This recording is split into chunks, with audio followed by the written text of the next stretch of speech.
देखा लक्ष्मण तुम भाई पत्र देइछंती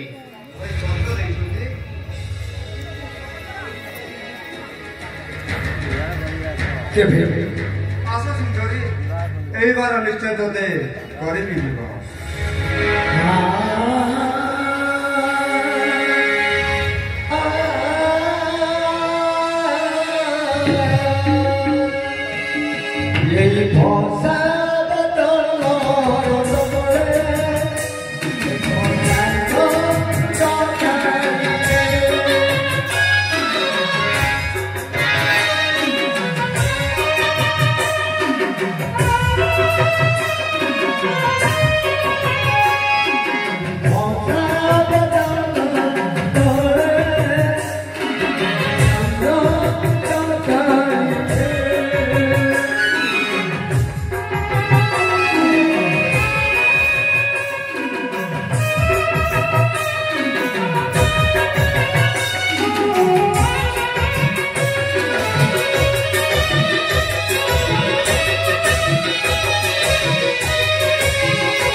छाड़ी देवी सुंदर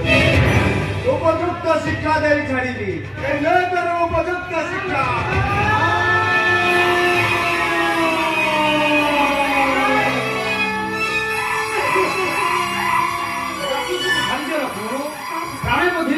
स्त्रीपद दोष लगे कथा अनुसार ते छाड़ी दौची आउचंती ए नीरज मुख कागरे न देख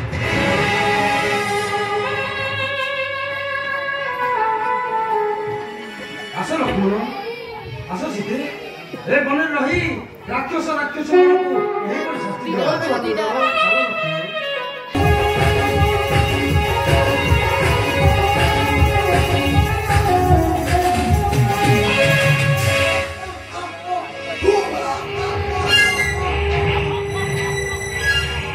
आदि एक दिन को जीवन में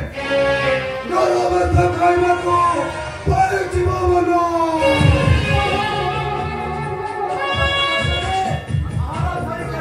ताना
तू गाइबा तू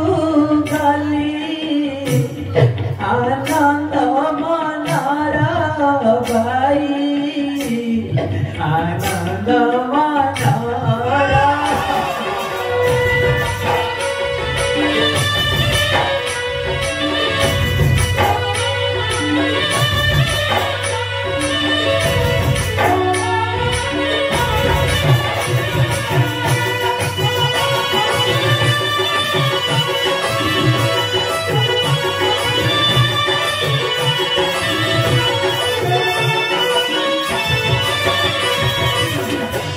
लपण नामरे वीर मते डाकी मेला अत्याचार करी मते दंड बिला भाई दंड बिला